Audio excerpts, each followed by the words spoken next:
Welcome back, Careblazer. In today's video, I want to talk about this idea of wanting to make your loved one happy. So I recently did a 14-day challenge on how to make caregiving 50% easier.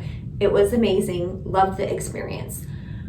On one of the days, we were talking about how you would know if you were doing a good job as a caregiver. Like, how do you know you're doing a good job as a caregiver? And one particular member of this challenge mentioned that one of the ways she gauges whether or not she's doing a good job is based on her loved one's happiness. If her loved one is happy, then she feels like she's doing a good job. Her exact words were, "I want him to be happy and I want there to be peace." The challenge was, every time she had to leave the house to run an errand, go to her medical appointments, do something nice for herself, her loved one with dementia was not happy. He didn't want her to leave the house. He didn't want her to go to the appointments even though they were necessary for her health. So her health was starting to decline. In fact, so much so she ended up in the hospital not that long ago, right? So this is a really interesting question and something to think about in terms of how are you judging whether or not you are performing or doing as good as you would like in your caregiving role. And I can just right off the bat tell you, if you're spending any of your time watching these videos, you are doing amazing for starters. So let's just take that off the table. But I really want to address this question because I know so many of us love our loved ones so much. We do want to make them happy. And I'm all for trying to make life as pleasant and meaningful for your loved one with dementia. But I do not think it is a good idea to gauge your success as a caregiver based on your loved one's happiness. And I'm going to explain why right now. First, real quick, this is the very last day to join my care course. This is my private signature program where I help you lower your dementia caregiver stress without requiring a lot of extra hired help or any hired help, without having to change your loved one, without getting everybody to understand what you're going through. These are just the strategies and tools you can start applying to your life right away. As soon as you join, you get immediate access to everything, including that bonus that I mentioned, how to make caregiving 50% easier. That 15-day challenge I did is all going to be uploaded and available for you to watch in there as a little thank you. All right, let's jump back into this video topic. So you cannot base how you're doing as a caregiver based on your loved one's happiness. If you do, chances are high you are going to run yourself into the ground, you are going to suffer, possibly end up like this Careblazer who ended up in the hospital, and possibly put your loved one at risk. Let me explain.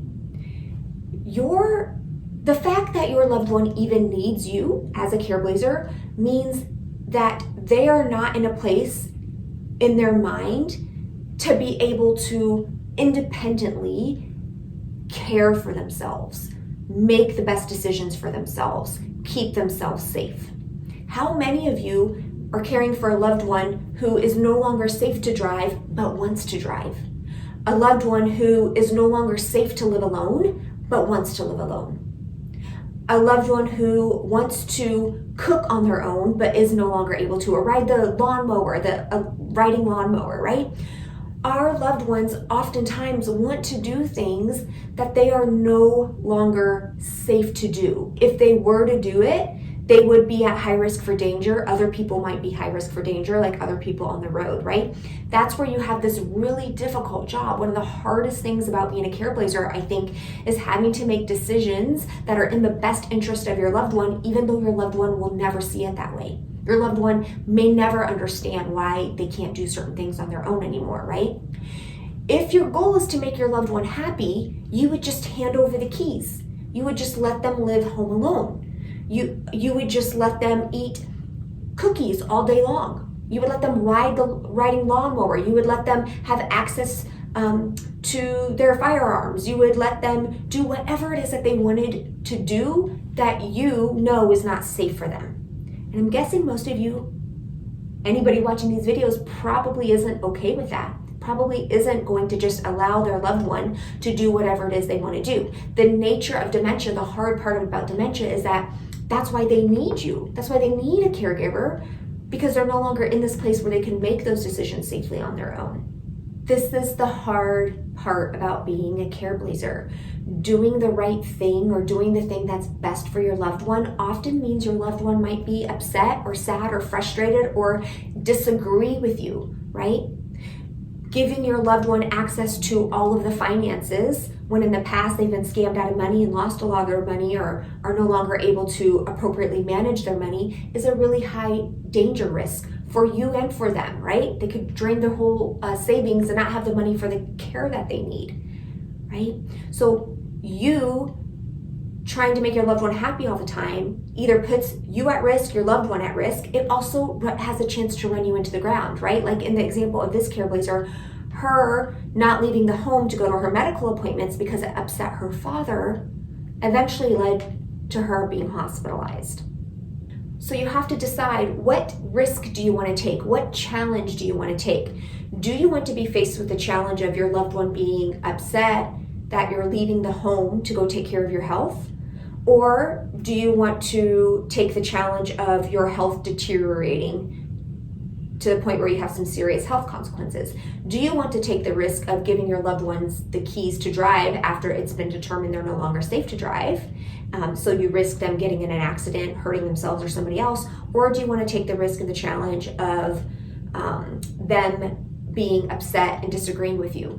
I totally get that neither one of these options is great. You're faced with two pretty difficult, challenging, I mean, quite frankly, am I allowed to say crappy on YouTube? Crappy options, right? These are two, here we go, less than ideal options that you're faced with. Which one do you want to face, right? That's what you have to decide. You are doing amazing even if your loved one doesn't see it. You are doing amazing even if your loved one doesn't agree with you.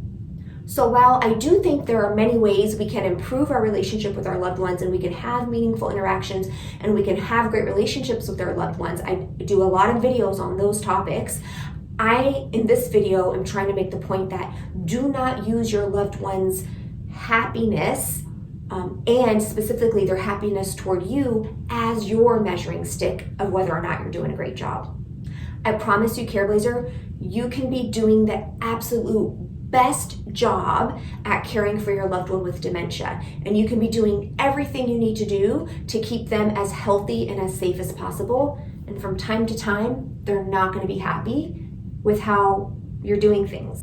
It's not a reflection that you're doing something wrong or that you have to make even more sacrifices. It's just one of the really difficult side effects of being in this position.